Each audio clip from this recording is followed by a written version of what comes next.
Forward TV. The world is thinking. Let me jump in to say that the fundamental situation right now is a slow growth period. 0.6% growth in GDP for fourth quarter 2007 was announced by the Commerce Department this morning. And the definition of recession is 2 quarters of negative GDP, so we are in slow growth, not in recession. The origin of this problem is quite clearly the drop in housing values. And I want to distinguish that from the subprime crisis. They're both important, but the real focus should be on the fact that housing values ran up. We had a bubble.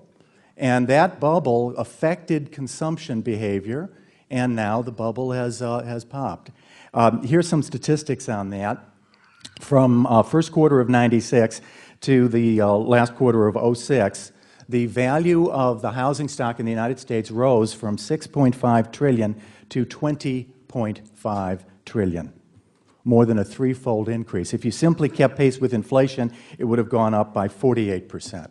Instead, it's going up by over 300%. Okay, that's the bubble. That's the growth. And in the last year, that number, that 300% number, finished off in December of '06. So from December '06 to December '07, nationally, we've had a drop of 7.7%. That is not much after a 300% run-up. In the state of California, the drop has been 16.5%. So the decline is upon us, but look at the growth that preceded it. It was long overdue for a correction. And the reason I emphasize that is you get a lot of attention on the fact that nobody, may be too great a statement, but very few people are now withdrawing from their equity in their homes. You're not getting so many refinancing to withdraw equity and spend it. But that was a small part of economic consumption stimulus.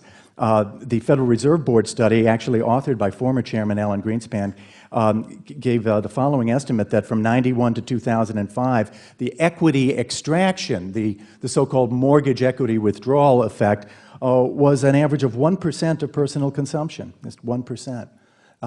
So the fundamental is this, that people have what's called a wealth effect in deciding how much they spend. They take a self-analysis of how much wealth they have. And in America, we save by our houses. That's where we put most of our savings.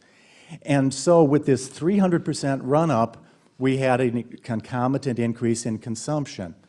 It's now flattening out, declining a little bit, nationally 7.7% in the last year. That is the effect that needs our attention.